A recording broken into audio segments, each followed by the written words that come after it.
Hello everyone, this is StichRulez, and I want to talk about today's card that just got released from the Eternal Galaxy Road set in Yu-Gi-Oh! Duel Links for the Rush Duel format side. It's called Executie Writing.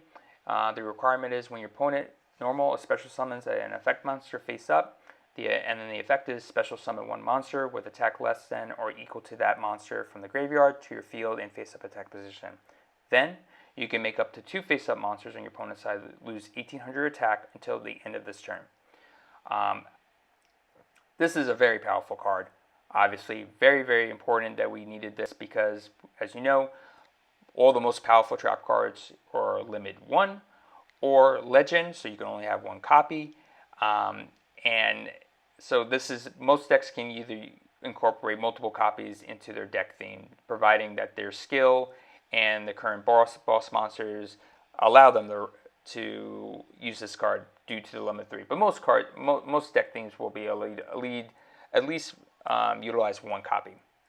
Now, when we look at this card, very strong. It can basically disrupt your opponent at different stages of the game, so you can use it in various end games, mid-late to late games. So understanding your key matchups is going to be very, very important. And what I mean by key matchups, you have to know the choke points of each deck theme that you're going against, because as you know, Light Galaxy, Dark Galaxy, and Excel spellcasters all have strong strategies and have various different types of ways of beating you. Some can pierce, some can just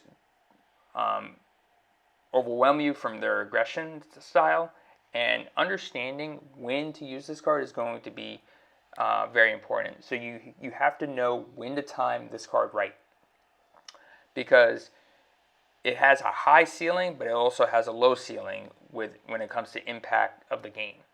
And this card, I think, is very much dependent heavily on the skill of the player.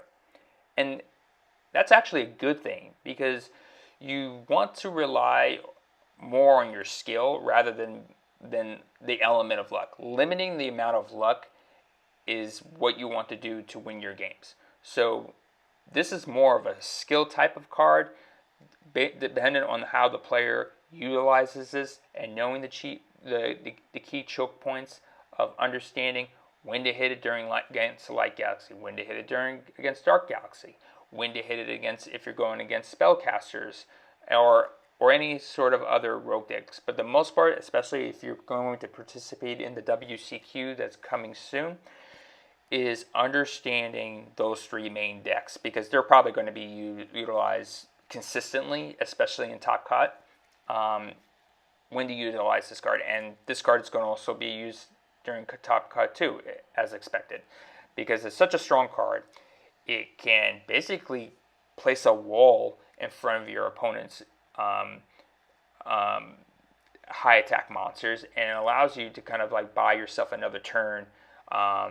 The lose 1800 is, again, not permanent, so it only lasts us to the end of this turn. But as you know, Rush Duel is so fast-paced that even just 1 turn, just like negate attack, can just win you the game if you know how to execute and know how to get to your win condition. So it's going to come down to when is it necessary to utilize this card.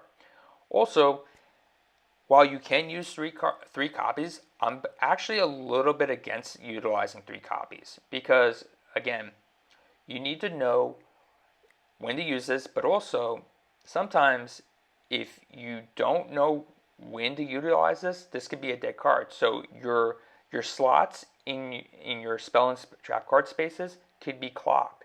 So, and that could be if you open up all 3 of them and you're going first, it's going to be very hard to utilize it during the follow-up turn into whatever your strategy is. So I think 2 is great, a perfect ratio. 1 or 2 are great depending on what your deck theme is. But 3 is, I think, a bit cloggy, because, again, you have to realize the deck themes are so fast-paced.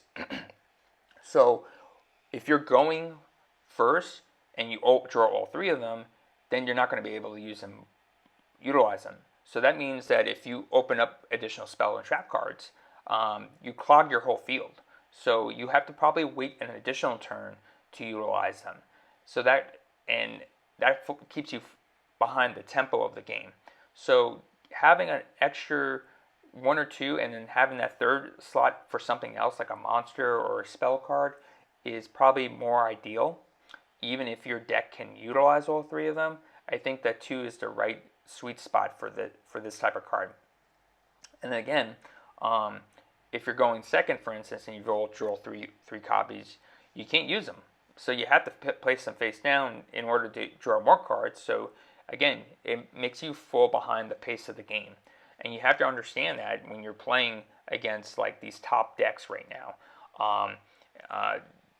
Light Galaxy, Dark Galaxy, and Spellcasters got significant support. So now these decks are stronger, they're faster, they can control the tempo of the game, they can do piercing, they have so many different types of win conditions, and all three of them are strong decks.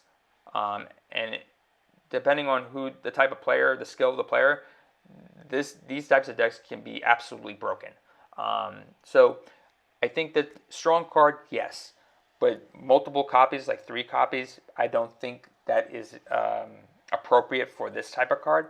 But 2 is a great sweet spot again for this type of trap card. It was very well needed, and again, definitely considering the fast pace of the game, it was definitely timely and necessary for this card.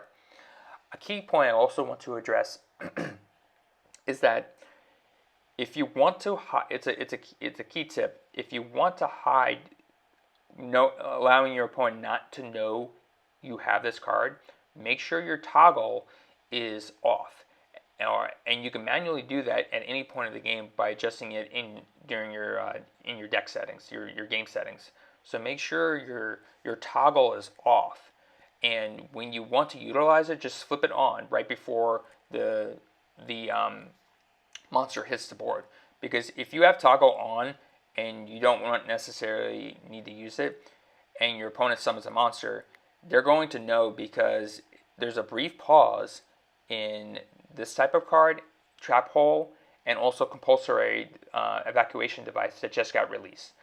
All 3 cards, all three cards that I just stated, allow your opponent to know if you have it, because there's a brief pause and they can feel the pause. So if you don't want your opponent to know, have it off, and then they have a less likely understanding what cards you have face down. If you have it on, especially if you're going against a very strong player, they're going to know at least some aspect of what the card is and what card they can hit with their spell and trap card removal. So again, that's a very important point of this card, and as well as the 2 other cards, knowing when to hit the card, and understanding when to have toggle off and on. And additional good tip is, say if they, the fusions, when they have the fusion sequence, for instance, you can toggle on and off during the fusion sequence. So if you want to hit a card that's going to come from the extra deck, just make sure when they activate their fusion card, they'll go through the cinematic special scene, turn it on before during the scene, and then that way you can hit it, and there's no way that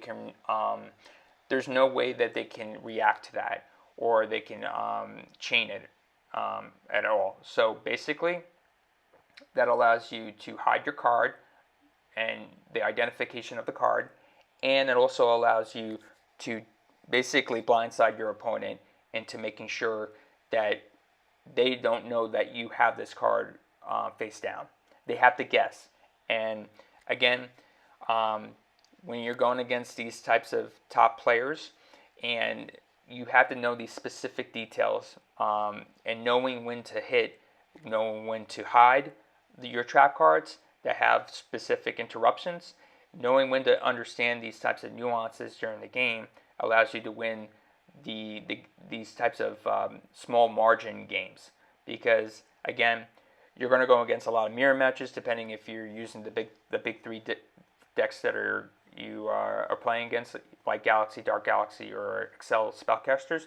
So you're going to have to know when to time this card. This trap card goes back to the skill of the player, I believe, for the most part. Again, timing is everything for this card. Timing and the choke points, the key choke points of when to hit specific cards, and keeping track of what your opponent has in their graveyard.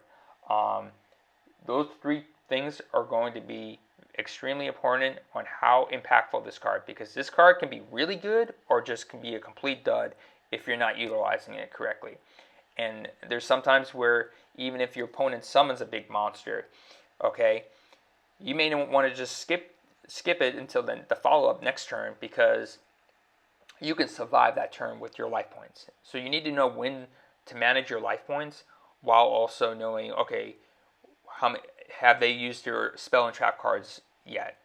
Spell and trap card removal cards yet? If they use all three, you're good. More than likely, unless they have a Ghost Cyclone, the chances of them opening up another spell trap card are significantly low. So you can buy yourself a little bit of time on activating it during a critical time during the match. So again, it comes down to timing of when to utilize this card, knowing what resources that your opponent has already done and utilized against you during the game, and understanding when to toggle on and when to toggle off during the key matchups. Again, this card is extremely powerful, but if you don't know how to use it, I can see how some players can get frustrated, because it's a powerful card on paper, but it's more skill based on the player's way of how to interact with your opponent more than anything else. But again, consider getting it. Consider testing a lot. You have to study the matchups very, very deeply, and understanding when to pinpoint certain key critical cards, because this card is very powerful, but also it has a high ceiling but a very low ceiling too, depending on how you use it. So consider utilizing this card. I hope everyone has their best results in the upcoming WCQ if you're going to participate. And yes, I hope you enjoyed this video. Okay, take care, and good luck again.